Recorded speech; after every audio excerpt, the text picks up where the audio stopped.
अस्सलाम वालेकुम, नमस्ते, सत श्री अकाल। कैसे हैं आप लोग? उम्मीद करती हूँ ठीक होंगे, खुश होंगे। मैं हूँ हज़ीक अली और आज आप लोग लाई हुई एक बहुत ही इम्पॉर्टेंट वीडियो, क्योंकि बाबा जी की वीडियो है तो बाबा जी की हर वीडियो बहुत इंपॉर्टेंट होती है। सो स्टार्ट करते हैं अपनी वीडियो को विदाउट वेस्टिंग एनी टाइम। और हाँ, आप हमारे चैनल वाओ फैक्ट 2.0 को सब्सक्राइब करना, वीडियो को लाइक करना, दूसरों के साथ शेयर करना और बेल आइकन को प्रेस करना ना भूला करें, ताकि आने वाली हर वीडियो का नोटिफिकेशन आपको टाइम टू टाइम मिलता रहे। सो स्टार्ट करते हैं अपनी वीडियो को। मुझसे सबर नहीं हो रहा, सो लेट्स स्टार्ट करते हैं वीडियो को। रोहित जी सोनीपत से। राधे राधे गुरुदेव भगवान। राधे राधे महाराज जी। महाराज जी कह रहे हैं कि आप अगर आपकी अंतिम इच्छा हो और आपको राधा रानी से मांगना हो तो आप क्या मांगेंगे? हमारी वो हमारे दुलारे हमारे लाडले हमको बतावे कि हम उनकी क्या अंतिम सेवा करके जाए। हमारे हमारे भाव में यार हमारे वो लाडले हैं, हमारी गोद में खेलते हैं, हमारे दुलारे हैं। वो बोले कि प्रेमानंद नामधारी शरीर अब छूटने वाला है तो मेरी अंतिम इच्छा है। तो वो बोले क्या अंतिम अंतिम इच्छा? हमारी अंतिम इच्छा तो हमारी तो हो गई अंतिम इच्छा।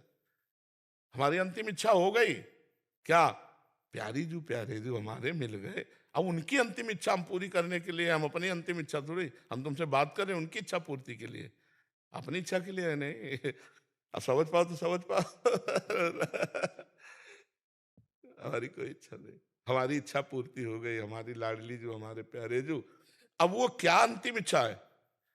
ये देखो अंतिम इच्छा करवाते जा रहे हैं, जीवन के अंतिम पड़ाव पर पहुंच रहे हैं, तो ये उन्हीं की तो बल से सेवा हो रही, वही सेवा करवा रही है। उनकी अंतिम इच्छा है, नहीं हमारी कोई अंतिम इच्छा थोड़ी है।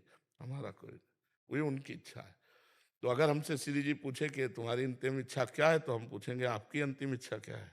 इस शरीर का अंतिम होने जा रहा है, अब इससे आखिरी सेवा क्या लेना चाहती है? क्योंकि हम आपके पास चल रहे हैं। महाराज जी उनको प्राप्त करने के बाद सब इच्छाएं खत्म हो जाती हैं, उनको उनसे मिलने की भी एक वैसा लौकिक इच्छा तो रहती ही नहीं है। मतलब कुछ न, जैसे इस घड़ी का सेलाएं चलो, भगवत प्राप्ति के बाद भी कुछ मतलब चाहते हैं। हम कह रहे हैं घड़ी का सेलाएं चलो। अब इस घड़ी की ताकत है कि सेकंड घुमा सके, बस सेल बात है। देहाभिमान, देहा देहाभिमान। अब जब तक साधना नहीं करोगे तो भाषा हमारी कैसे? देहाभिमान प्रभु के चरणों में गया, खत्म। अब बिना इच्छा के इच्छा होती है। ये आज परिक्रमा चलते हैं, ये आज चलो यमुना जी के समीप ब्याहुला रचते हैं, आज गिरिराज जी चलते हैं। ये हमारी इच्छा नहीं, हमारी जो हम इच्छा थी वो श्री जी के चरणों में गई। अब श्री जी आज कहाँ विरमण करना चाहे? बोले आज गिरिराज की तलहटी में पद गाए जाएंगे, आज राधा कुंड में श्री जी की आरती, श्रृंगार और सुधा निधि का पाठ होगा। ये हमारी इच्छा थोड़ी है, ये हमारी श्री जी की इच्छा। आज वहां बैठ करके शोभा विस्तार सुख प्रदान करना चाहती है, अब इच्छा नहीं। महाराज जी जब श्री जी सब आपसे करवा रही हैं या हम लोग से करवा रहे हैं जी तो अपने पास क्यों बुला लेते हैं? यार, अपने प्यारे को दूर कैसे रखा जा सकता है? अपने प्यारे को दूर कैसे रखा जा सकता है? आप विचार करो। हम कार्य में दूर लगाए हुए हैं किसी को, पर हमारी दृष्टि है, और जब वो संपूर्ण कार्य कर लेता है तो उसको बहुत प्यार करके अपने नजदीक हृदय से लगा लिया जाता है। तू मेरी आज्ञा में रहा, तू सतत मेरे में रहा, ऐसे घोर प्रपंच में भी तुझे भेजा, तू डरा नहीं और मेरे स्मरण में रहा। अब आप मेरे पास रहे, मेरी सेवा में रहे। जिसका कोई भी कहीं भी लगाव नहीं होता, वो बात समझ लो। मेरे तो गिरधर गोपाल, दूसरों दूसरों ना कोई। ये आप सब कुछ बोल सकते हो मेरे गिरधर गोपाल, लेकिन दूसरों ने कोई नहीं बोल सकते हो। सत्य बोलो, दूसरों ना कोई नहीं बोल सकते हो, तुम नहीं बोल सकते हो ना, क्योंकि ईमानदारी से देखो तो दूसरा है। और नहीं, अगर वृंदावन में खड़े होकर बोलने की हिम्मत है कि दूसरों ना कोई, तो तुम्हारा शरीर भी तुम्हारा नहीं होना चाहिए, तुम्हारा मन भी तुम्हारा नहीं होना चाहिए, क्योंकि दूसरों ना कोई। मेरे तो गिरधर गोपाल, ये मीरा जी जैसे बोली ना, बस ये स्थिति। हमारे माई श्यामा जी को राज, तब श्यामा जी अपने समीप बुला लेते हैं। इसीलिए उसको अपने अतिशय प्रेमी को दूरी बर्दाश्त नहीं होती। प्रेम में दूरी बर्दाश्त होती है क्या? इसलिए इसलिए बुला लेते, समझ रहे हो ना? अगर कष्ट से मुक्ति के लिए इच्छा हो तो वो इच्छा सही है। किसकी कष्ट के? अगर स्वयं को कष्ट हो, जैसे मुझे स्वयं बचा कहाँ? अभी तो हमारी शरणागति के विषय को आप जान ही नहीं पा रहे। कितना कष्ट होगा तुम्हें? डायलिसिस, किडनी फेल, हर समय कष्ट। इतना भी नहीं कहते श्री जी से कि हमें कष्ट है। हमें क्यों कष्ट? जानबूझ के दे, जो दे रहे हो वो प्रसाद है। और वो ऐसी मस्ती दी है, तुम्हें दिखाई नहीं दे रहे मस्ती, तो हमको तुम्हें मरे हुए दिखाई दे रहे। हमारे समय आनंद में रहते। क्यों आनंद में रहते? बस इसी से ये समझ लो कि मेरा शरीर नहीं है, मेरा मन नहीं है, मेरे प्राण नहीं, वो आपको समर्पित है। जैसे रखो वैसे रह रहे हैं। तो वो सामर्थ्य भी दे रहे हैं। एक इंजेक्शन में ताकत होती है कि बेहोश कर दे तो हाथ काट ले, कोई फर्क नहीं पड़ता। प्रेम में, अरे प्रेम में तो देखो बताया ना, देश प्रेम में चूमा फंदा और फांसी का ऐसे डाल लिया जैसे ब्याह का जयमाला, अपने को सूट कर लिया चंद्रशेखर आजाद जी ने। नहीं, जब आखिरी गोली बची तो अपने को सूट कर लिया।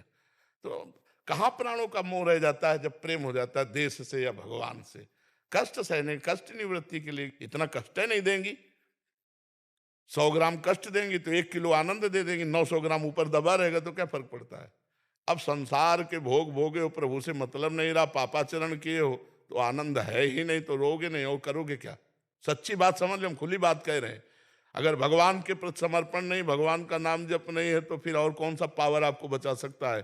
फिर तो अवश्य में वो भोक्तव्यम कृतम कर्म शुभाशुभम, अपने शुभ अशुभ कर्मों का फल भोगना पड़ेगा। तो ये बात समझ लो, भगवान बहुत करुणामय है, सबके हृदय में बैठे हैं। जब तक भजन नहीं करोगे तब तक दुख से निवृत्ति नहीं हो सकती। कहा हनुमंत विपत्ति प्रभु सोई, जब तो सुमिरन भजन न होए।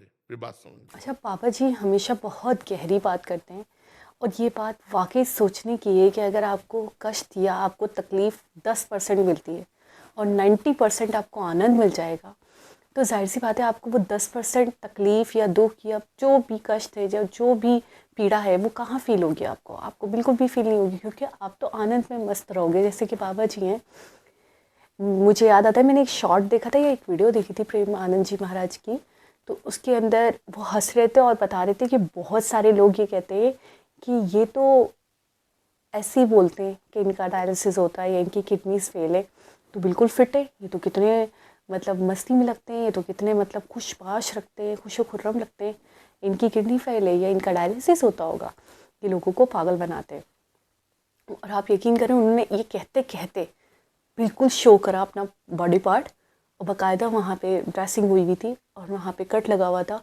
और मुझे देखकर बिल्कुल मैं नहीं बता सकती कि उस वक्त मैं क्या फ़ील कर रही थी, लेकिन वो वीडियो ऐसी वीडियो थी कि जिसने वाकई मुझे बहुत ज़्यादा शॉक्ड किया था कि आजकल का दौर ऐसा है कि जो अल्लाह के नेक बंदे या जो जैसे हमारा तो मानना यही है कि अल्लाह के कुछ नेक और बरगज़ीदा बंदे होते हैं जिनको ऐसा इल्म मिलता है, जो हर किसी के मसले का हल जानते हैं, जो उनको बता सकते हैं, जो लोगों को राह रास्त पर ला सकते हैं। और जो जो जब बोलते हैं तो वो नहीं बोलते हैं, जैसे उन्होंने कहा कि हमारा जिस्म, हमारा सब कुछ हम समर्पित कर देते हैं अपने भगवान को, और फिर हमें कोई पीड़ा नहीं, कोई तकलीफ़ नहीं, कोई दुख नहीं, कोई दर्द नहीं, कोई चिंता नहीं किसी भी बात की, किसी भी चीज़ की, ज़माने की तो बिल्कुल भी नहीं। तो बस यही चीज़ है। तो इसी वजह से शायद जब वो बोलते हैं तो उनके अल्फाजों में इतना असर होता है और उनके पास हर बात का जवाब होता है, हर चीज़ का सॉल्यूशन होता है।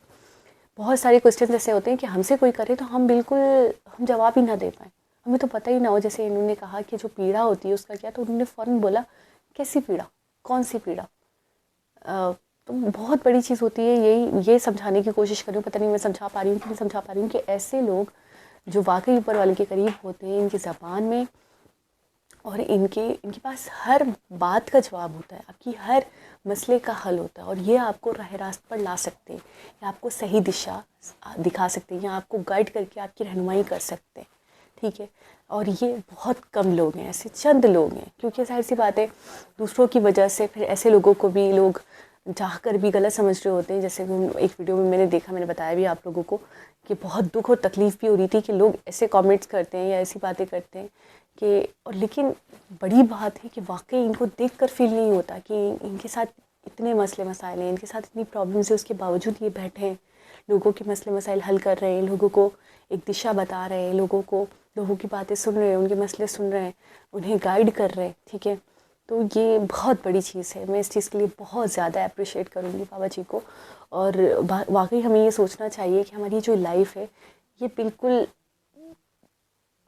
आर्जी है, थोड़े दिनों की। ठीक है, और हमें कभी भी चले जाना है। ठीक है, तो हमें ऐसे काम करने हैं, हमें ऐसे अमल करने हैं कि जिसके अंदर हमारा खुद का कोई एक अपनी खुदगर्जी का या अपनी मीन का या अपनी मतलब का कोई काम ना हो, जो जिससे हमें फ़ायदा हो या जो हमारे लिए ज़रूरी हो, या जिसमें हमारा इंटरेस्ट हो। हमें जो भी करना है सिर्फ ऊपर वाले के लिए करना है। और जिस तरीके से कहा भजन, जिस तरीके से नाम जाप करना, तो बेसिकली याद करना, पुकारना, आवाज़ देना, उनसे मदद मांगना ऊपर वाले से। तो ये चीज़ तो हर जगह बहुत ज़रूरी है। जब तक आप सामने वाले को बुलाते नहीं हो, उसे याद नहीं करते, उसे दिल से नहीं याद करते, तब तक जाहिर सी बात है आप उनसे जुड़ नहीं पाते, ठीक है। तब तक आप दुनियावी चीज़ों से दूर नहीं हो पाते, जब तक आप अपना दिमाग दूसरी तरफ नहीं लगाते, ठीक है। रिलीजियस पॉइंट ऑफ व्यू से कह रही हूँ कि जब तक आप स्पिरिचुअल ही नहीं हो सकते, अगर आप नाम जपोगे नहीं, जब तक आप भजन नहीं करोगे, जब तक आप दुनियावी चीज़ों से, इस ग्लैमर से, इस दुनिया की शौक चंचल चीज़ों से जो आपको अट्रैक्ट करती है, इससे दूर नहीं होगी। तो एक बहुत इन्फॉर्मेटिव वीडियो थी और बहुत अच्छा लगता है बाबा जी की वीडियो देखकर, इसी वजह से, क्योंकि बहुत इन्फॉर्मेशन मिलती है और बहुत ज़्यादा क्लियर होती हैं आपको। बहुत सारे आपके सवालात, बहुत सारी आपकी बातें जो आपके दिमाग में घूमती रहती हैं, जिसको लेकर आप कंफ्यूज रहते हो। तो ये बहुत बड़ा ज़रिया है और बहुत अच्छा काम कर रहे हैं। मैं इनको बहुत ज़्यादा अप्रिशिएट करना चाहूँगी। दोबारा किसी और वीडियो के साथ आपसे मुलाकात होगी। जब तक अपना बहुत सारा ख्याल रखें। अल्लाह हाफ़िज़।